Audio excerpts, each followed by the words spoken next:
नमस्कार बच्चों। आज हम आपके सिलेबस का एक कविता टेकअप कर रहे हैं जिसका शीर्षक है द रोड नॉट टेकन और इसको लिखा है the great American poet Robert Frost ने। इसमें जो टाइटल में द रोड शब्द आया है, शाब्दिक अर्थ इसका सड़क होता है। Taken means selected, not taken the road not selected. ऐसे सड़क, ऐसे रास्ते जो नहीं चुने गए। ये जो रास्ता है ये लाइफ से रिलेटेड है, जीवन के रास्ते हैं, जीवन की चॉइसेस है। और जीवन में कुछ ऐसे निर्णय हैं जो नहीं लिए जाते हैं, जिनके ना लेने से फ़ायदे होते हैं जिन निर्णयों को, और ऐसे निर्णय भी छोटे छोटे होते हैं जिनको अगर आप लेते हैं तो देखने में छोटे लगते हैं लेकिन अपने जीवन को वो बहुत ही ज़्यादा प्रभावित करते हैं। इस कविता का हम इंट्रोडक्शन पोर्शन देखते हैं जो कि लिखा हुआ है इसके ऊपर। The well known poem is about making choices and the choices that shape us.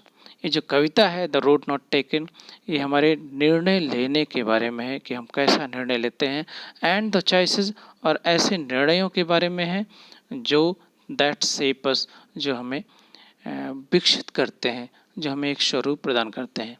Robert Frost is an American poet, हमने पहले ही बताया, who right simply but insightfully. बड़ी अंतर्दृष्टि, सूक्ष्म दृष्टि से भरी हुई इनकी कविताएं होती हैं, वो भी सूक्ष्म दृष्टि। इनका विज़न किसके बारे में होता है? कॉमन ऑर्डिनरी एक्सपीरियंसेस, सामान्य से छोटे छोटे अनुभवों के बारे में इनका जो कविताएं होती हैं वो होती हैं। आइए इन कविताओं को हम इस कविता को हम स्पेशली पढ़ लेते हैं। The road divorced in A yellow tree. Divorced का मतलब होता है डिवाइडेड, एक शब्द कह सकते हैं, लेकिन एक दूसरा शब्द है बाइफॉर्क, BIFORKED।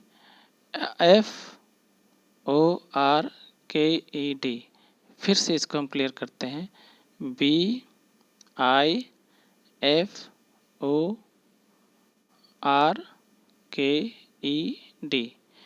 बाइफॉर्क्ड। ये डाइवर्स्ड के लिए है, अलग अलग दिशा में बटे हुए होते हैं। येलो का मतलब होता है थिक या डेंस, DENSE, डेंस। तो दो रोड एक घने जंगल में अलग अलग दिशा में बटे थे। ये अपने जीवन की घटना बता रहा है, अपने जीवन की एक अवस्था बता रहा है जब उसे दो अलग अलग रास्ते दिखाई पड़ते हैं, और उन रास्तों, जब दो रास्ते जहाँ कहीं भी होते हैं तो जनरली आदमी कंफ्यूज होता है, तब उसको निर्णय लेने के लिए थोड़ा सोचना पड़ता है। ये ध्यान दीजिए, सब प्रतीकात्मक है। ये सारी चीज़ें एक मेटाफोरिक रूप में है। ये हमारे लिए लाइफ में ऐसे होते हैं कि हमें दो निर्णय, हमारे सामने दो ऑप्शंस होते हैं और दो विकल्प होते हैं, और उन्हीं विकल्पों में से हमें चुनना होता है। ये इस माध्यम से बता रहा है। तो लेखक कह रहा है कि एक घने जंगल में दो रास्ते थे, रास्ते अलग अलग दिशा में गए हुए थे, and sorry I could not travel both.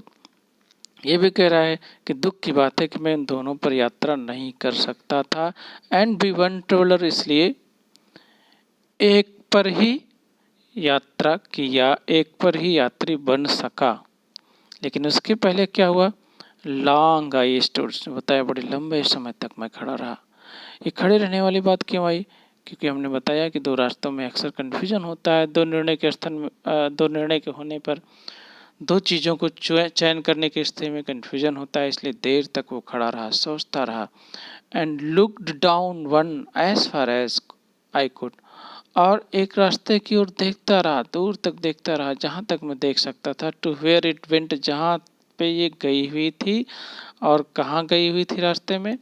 Under growth, उस घने जंगल में। जहाँ तक ये दिखाई पड़ रही थी गई हुई थी, उसको कभी देखता रहा देर तक। देन टुक द अदर, इसके बाद बताया, फिर उसके बाद हमने एक दूसरा रास्ते को भी देखा, कि दूसरे रास्तों को भी चयन किया। और just as fair and having perhaps the better claim, जो कि उतना ही देखने में आकर्षक था, सुंदर था, और शायद उससे श्रेष्ठ दावे से भरा हुआ था, यानी कि जिसको चुनना उसके लिए श्रेयस्कर लग रहा था। The other way, other road, let me tell, appeared to be a little fairer than the previous one, पहले के रास्ते से थोड़ा सा ज़्यादा अच्छा दिख रहा था, उतना ही अच्छा था लेकिन ज़्यादा दावे से भरा हुआ था। Because it was grassy and wanted wear, क्योंकि ये घास युक्त था। एंड वांटेड वेयर, ऐसा लग रहा था जैसे इस पे कोई नहीं गया हुआ था। मीन्स एकदम फ्रेश। वांटेड वेयर यहाँ पे फ्रेश के लिए नज़र आ रहा है, FRESH, एकदम फ्रेश था। तो though as for that the passing there had warned them really about the same. और जहाँ तक रास्तों की बात है, देखने में वो लगभग वैसा ही था जैसा कि पहले रास्ते में था। अबाउट द सेम, पहले की ही तरह था। और जैसे उसमें जो भी उगे हुए थे घास फूस जैसे थे उसी अवस्था में थे, यानी कि फ्रेश थे। It was not faded, so spongy and green, एकदम मुलायम और फ्रेश अभी वैसे ही थे। तो and both that morning equally lay in leaves, no steps had trodden back black. उस सुबह दोनों रास्तों पर जो पत्तियां पड़ी हुई थी वो एक बराबर बराबर थी, यानी कि जैसे पहले रास्ते पर था उसी तरह दूसरे रास्ते पर भी था। लेकिन no steps had trodden blacks, कोई कदम उस पे नहीं पड़े हुए थे। Oh I kept first for another day.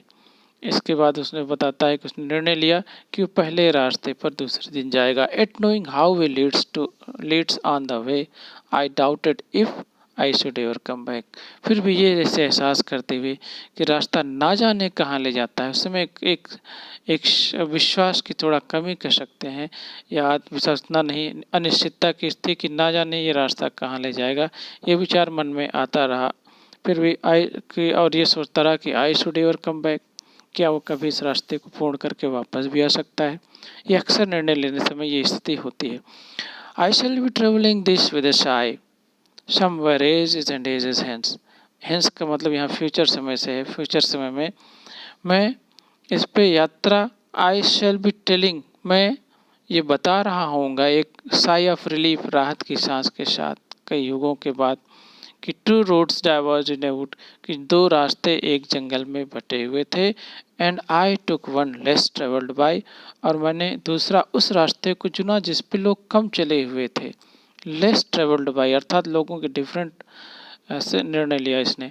अब फिर उसके बाद क्या हुआ कि वही रास्ता चुनने की वजह say that has made all the differences, उसने उसके जीवन को एकदम लोगों से भिन्न बना दिया, लोगों से अलग बना दिया। इस तरह से वो ये बताना चाह रहा है कि उसके इस निर्णय से वो एक तरह से एकदम लोकप्रिय हो गया, लोगों से अलग स्वरूप में विकसित हो गया। ये उसके छोटे से निर्णय ने उससे बताया। इस तरह से हम देखते हैं कि एक छोटी सी कविता है लेकिन बड़े ही अर्थपूर्ण है बच्चों।